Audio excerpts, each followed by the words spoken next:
ನಮಸ್ತೆ ಕರುನಾಡು, ಎಲ್ಲರಿಗೂ ಹೃತ್ಪೂರ್ವಕ ಸ್ವಾಗತ. ಇಂದು ನಾವು ಕರ್ನಾಟಕದ ಹೃದಯ ಭಾಗದಲ್ಲಿರುವ ರಾಮಾಯಣ ಕಾಲದ ಇತಿಹಾಸ ಮತ್ತು ಅದ್ಭುತ ಶಿಲ್ಪಕಲೆಯ ಪರಂಪರೆಯನ್ನು ಹೊಂದಿರುವ ಕೊಪ್ಪಳ ಜಿಲ್ಲೆಗೆ ಒಂದು ಆಸಕ್ತಿದಾಯಕ ಪ್ರವಾಸ ಕೈಗೊಳ್ಳೋಣ. ಕಿಷ್ಕಿಂಧಾ ನಗರಿ, ಕೊಪ್ಪಳ ನಗರ ಎಂದು ಪ್ರಸಿದ್ಧವಾಗಿರುವ ಕೊಪ್ಪಳದ ಬಗ್ಗೆ ನಿಮಗೆ ತಿಳಿಯದ ಹಲವಾರು ಕುತೂಹಲಕಾರಿ ವಿಷಯಗಳನ್ನು ಈ ವಿಡಿಯೋದಲ್ಲಿ ತಿಳಿದುಕೊಳ್ಳೋಣ. ಹಾಗಾಗಿ ವಿಡಿಯೋವನ್ನು ಕೊನೆಯವರೆಗೂ ನೋಡಿ.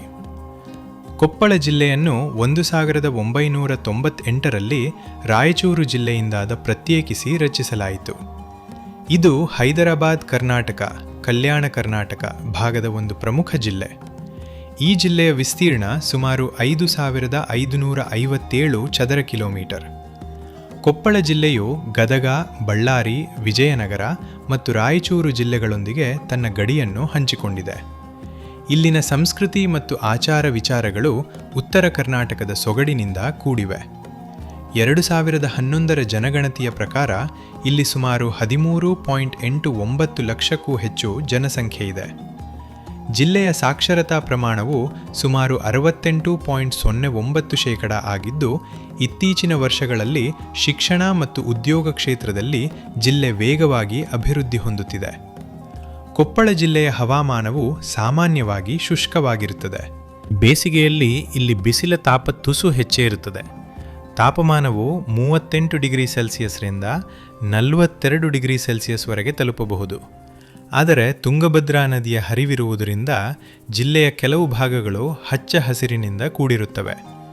ಇಲ್ಲಿನ ಮಣ್ಣು ಶ್ರಿತವಾಗಿದ್ದು ಕಪ್ಪು ಮಣ್ಣು ಮತ್ತು ಕೆಂಪು ಮಣ್ಣಿನ ಪ್ರದೇಶಗಳನ್ನು ನಾವು ಕಾಣಬಹುದು. ಕೊಪ್ಪಳ ಜಿಲ್ಲೆಯ ಜನರ ಮುಖ್ಯ ಜೀವನಾಧಾರ ಕೃಷಿಯೇ ಆಗಿದೆ. ಇಲ್ಲಿ ಪ್ರಮುಖವಾಗಿ ಬೆಳೆಯುವ ಬೆಳೆಗಳು ಭತ್ತ, ಜೋಳ, ಸಜ್ಜೆ, ಶೇಂಗಾ ಮತ್ತು ಸೂರ್ಯಕಾಂತಿ. ಕೊಪ್ಪಳ ಜಿಲ್ಲೆಯ ಇತಿಹಾಸ ಮತ್ತು ಪುರಾಣದ ನಂಟು ಬಹಳ ಆಳವಾಗಿದೆ.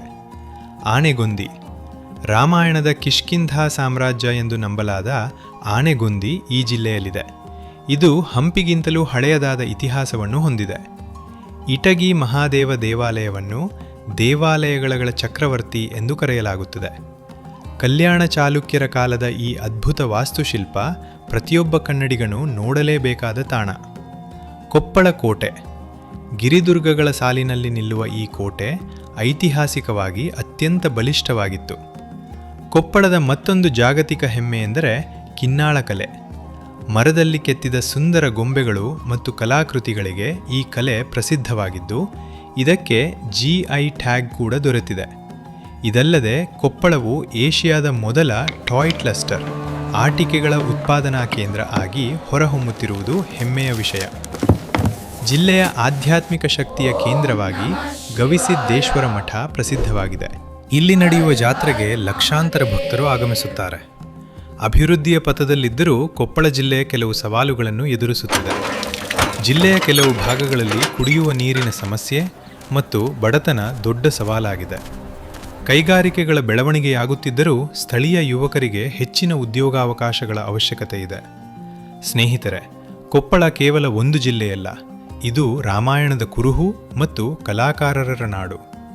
ಈ ವಿಡಿಯೋ ನಿಮಗೆ ಕೊಪ್ಪಳ ಜಿಲ್ಲೆಯ ಬಗ್ಗೆ ಸಂಕ್ಷಿಪ್ತ ಮಾಹಿತಿ ನೀಡಿದೆ ಎಂದು ನಾವು ಆಶಿಸುತ್ತೇವೆ.